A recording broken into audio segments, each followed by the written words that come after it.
it's just a reminder, of course, that we will be having question and answers at the end of our first session, sponsored by our good friends at Gelco, who clearly know that when you go to a gymnasium, it's all about the money.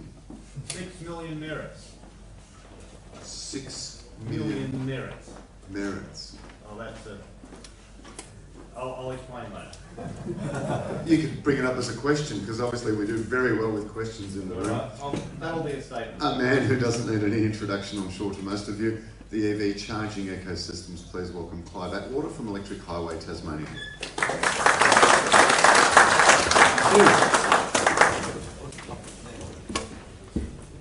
Good morning. First time I've been at this end of things. That's good.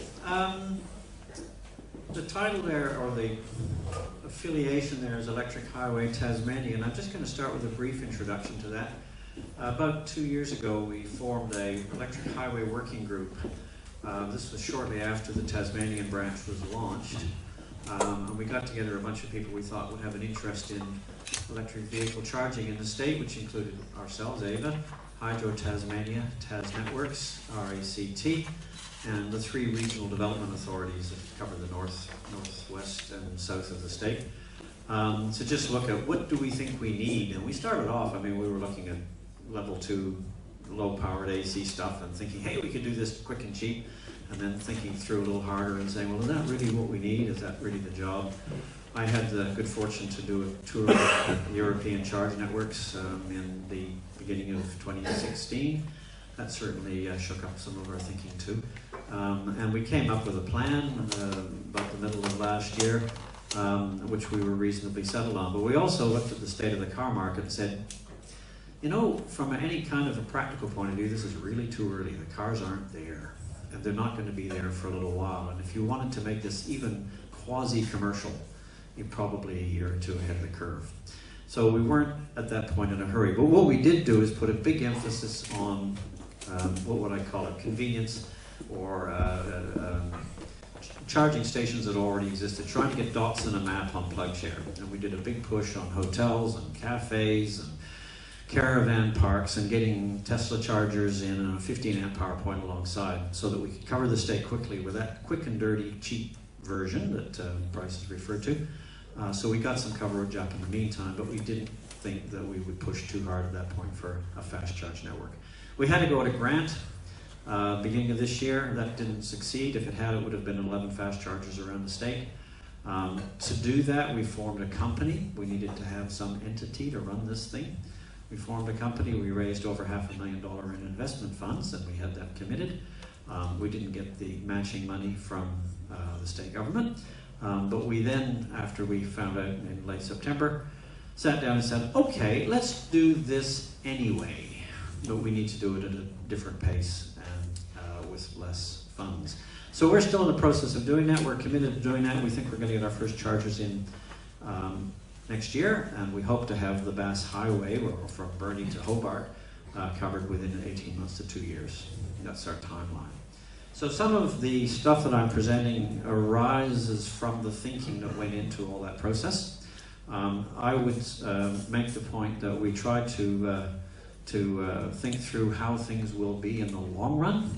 We're not so much interested in just jumping in and getting a stopgap, but trying to say, where are we going with this and how do we get to that end point? So what I'm going to talk about is, we think in terms of an ecosystem of charging, what, where, and when of charging.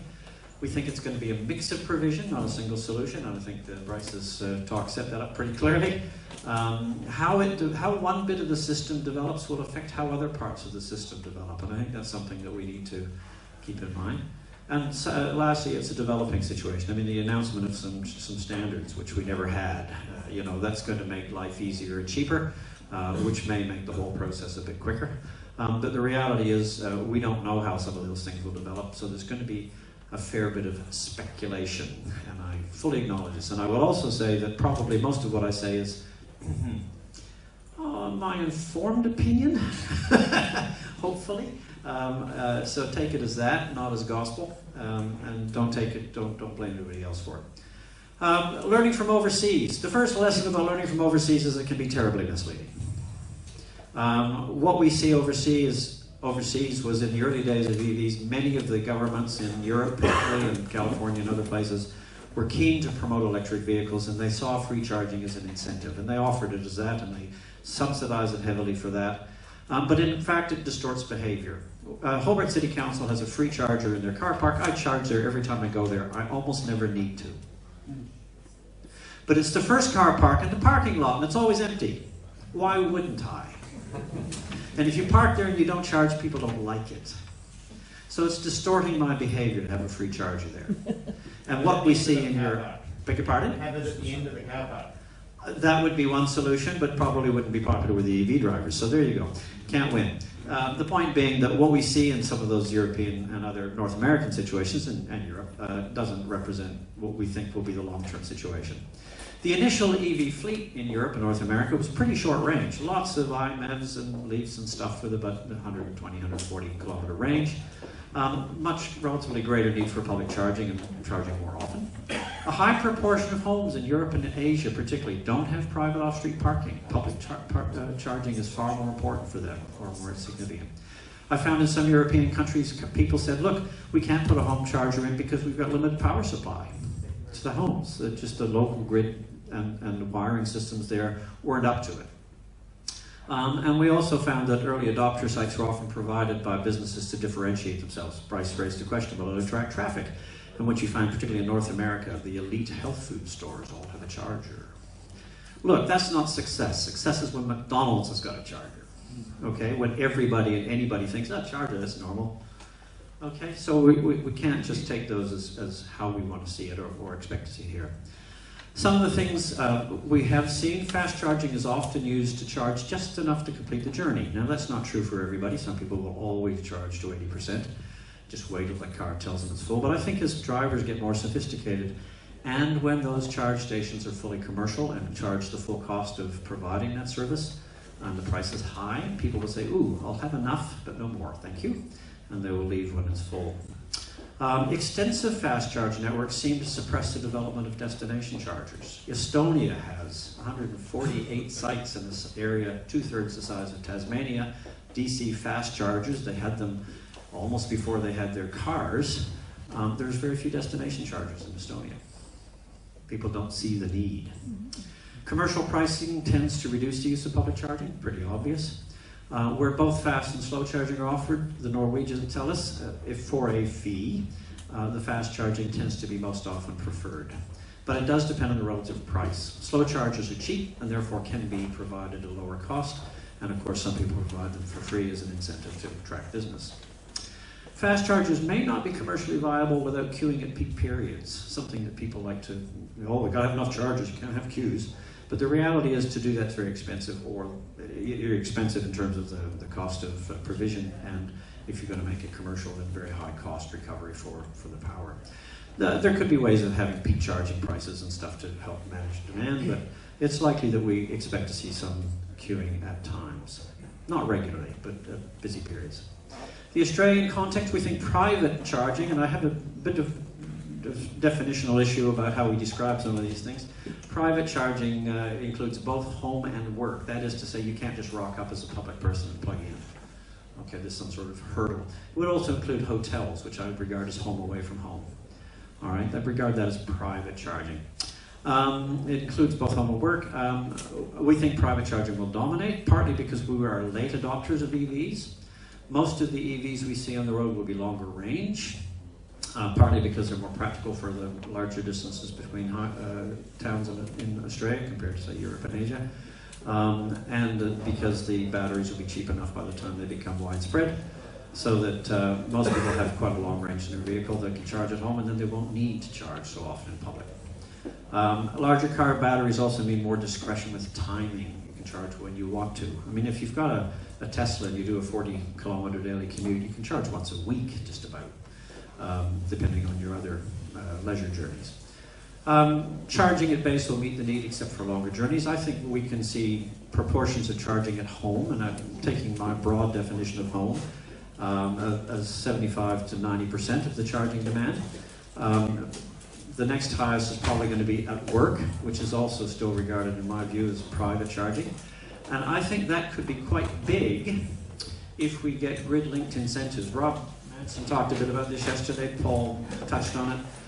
Paul Rayner. If you have the situation where you can charge overnight at home on off-peak, go to work, meet their peak demand, get them a saving, and they pay you for it, we'll see a lot of charging at work. But it'll be a flow in, flow out kind of deal. And accommodation providers will provide home away from home. And that means that, relatively speaking, of all charging, I expect to see quite a high share of slow charging, in broadly the 10 to 15 kilowatt range, and I think more DC at home as well. What should a mature system look like? Well, first of all, the changing mix will develop depending on the rules and incentives provided. And the current rules won't do the job, in my view. We don't want everyone charging at the same time at home. Paul Rayner's presentation yesterday, for those of you who saw it, very good summary. It's the local transformers the problem, and we've got to stagger the times that people charge. Either that or crank them way down, and people don't like having them crank way down. In principle, there's a huge potential for that integration with the grid, but it won't happen under the current rules. We need to manage charging in some way to minimize fast charging, because they provide these very short, heavy loads. Someone said no problem when when all of our fast charging stations are being used to capacity, it'll just be a constant heavy load. I don't think that's true. I think on average we're going to find peaks during the day. We're going to have that heavy afternoon spike, which most systems observe, and then long periods of low demand. I think we should be looking at buffering our fast chargers with batteries, so they essentially trickle charge and then zap the cars when they come by. We also need to try and maximize charging in periods of high renewable energy generation and during periods of low demand in the system. And as I say, the current rules just won't do that. Okay, what does home private charging look like in a mature system? There's already an increasing emphasis on integration with renewables and batteries. I went to the All Energy show in Melbourne a couple of weeks ago, and there you could get an inverter for your solar system with the J1772 plug on it to put into your car. So that's coming to market already. We're going to see a lot more of that. We're going to see more DC to DC stuff. Stationary batteries, Rob made the point, batteries on wheels. Why do you need he didn't say why you need a stationary battery, he wouldn't say that. But the thought might be, hey, we got this great big battery on wheels, it's bigger than the one that I'm buying at home for my solar panels. Do I really need both? Yes, you do, because your car is not always going to be there when the solar's on. And we will then see more battery to battery charging. I think we can see DC charging at home that we didn't see until about a year ago. Lower power DC, they were typically designed for fast charging, 50 kilowatts and up. But we're going to see more 25, 12, 10. You can turn it down to 1, so there's no lower limit. And once you do that, you get the AC charger out of the car. You get that the actual weight, the volume, the heat, all that stuff goes, you can charge DC. And I think that will happen at some time, but it might be 5 or 10 years away. We will probably require legislation, so landlords provide charging capacity for tenants. That should just become part of the building regs. You know, you have to wire a house for a stove. It's the law, because people have to cook their food. Well, people have to charge their cars too, don't they, in 2030. So we need to get that in place. Solutions will be required for homes without off-street parking, private off-street parking, because you've got nowhere that you can put in a charger. So we'll be looking at places or stations for low power charging in residential areas where off-street parking is uncommon, so in old inner city areas. In Australia, that's a relatively minor part of our housing stock. Overseas, it's huge. And we'll probably be looking at discounted or affordable fast charging for off-peak periods, which is another way to accommodate people who depend on public charging but don't want to pay premium prices for fast charging. So the role for public charging, we see, my view anyway, total public charging in the long term, probably 5 or 10% of EV's energy needs. Destination charging, about half that. Public fast charging, perhaps about half that, depending on how the system develops. If we get a fast charge network in very quickly, I think we'll see relatively less destination charging. If we get it in very slowly, we'll see lots of destination charging, and once it's established, it'll be there. It'll also vary regionally, depending on what the driving distances are, what the highway characteristics are, so forth. There will probably never be as many fast public charging stations as there are petrol stations, in my view. I don't think we need that many, even though they're slower. But I think we'll see groups of 6, 8, maybe 10 fast chargers. In the bigger cities, bigger, but certainly in Tasmania, not bigger than that. My estimations are that depending, if I'm right about the low level of public charging, it could take up to 500 EVs to support a fast charger. Now, if you've got taxis, it takes an awful lot less. Or if you've got a lot of fleet vehicles that are buzzing around and use fast chargers to recharge, it will take an awful lot less. But if you don't, it could take as much as 500 private cars to support a fast charger. Interested in the New Zealand view on that, Steve, when you get your talk. Most successful public fast chargers are likely to be near 24-hour fast food, I suspect. Destination chargers, power range 7 to 25 kilowatt, probably AC because it's cheap to install if you're doing it as a host site. Typical locations, visit times in excess of half an hour to make it worthwhile at that lower charge rate. Mostly they'll be installed at the initiative of the host site because they see a commercial advantage, or local government that sees a tourism attraction advantage. They'll be funded by the expectation of that increased profit from traffic. Some models use advertising to fund a charger. That could work. A few have a fee to charge, and that could work too. And it's going to be very site-specific as to what the best solution is. Public fast chargers, I've already said that first point. I said both of those, haven't I? But the emphasis on these public fast chargers will be on speed to get in and out. They want to continue or complete their journey. They must be reliable. We're looking for 99.95% uptime. That's down to about 8 hours a year, and that's planned maintenance if necessary. They have to have easy access, 24-hour access. You've got to know it's going to be there, it's got to work, and you need to have basic amenities nearby, if not provided by the charge site itself, which is often going to be the case. And again, I think the most successful ones will be near 24-hour fast food. 24-hour fast food has two advantages, apart from providing food and beverage and toilets. It provides oversight, because vandalism can be an issue. And if you've got a business that's open and active within view of the charger, I won't say it solves the problem, but it certainly will greatly reduce it. How fast is fast? Well, as battery sizes increase, the charge rate will go up. They'll go up for two reasons. One, because it can. Bigger batteries can accommodate faster charge rates. Are you looking at me, John? Yeah, he is. Okay.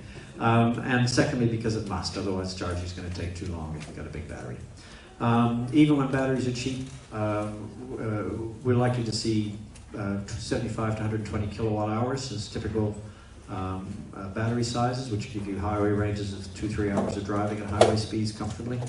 The combination of weight cost and infrequent need for bigger capacity, I think, will make larger batteries now relatively rare. People will have them, but it's to show off more than anything else.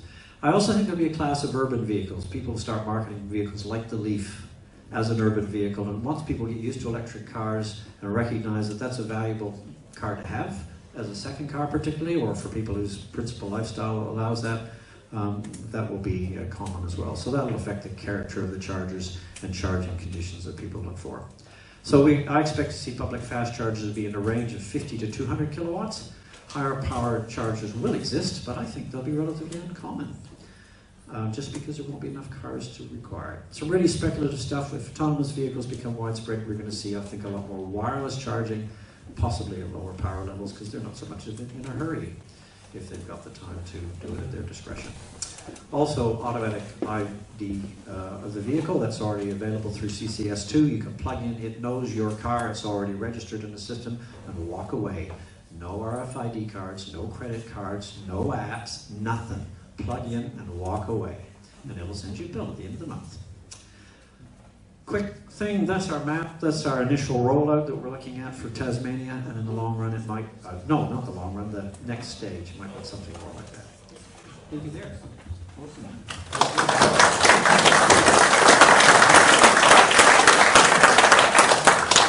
Do we give him some chocolates? Oh, You're okay? Okay.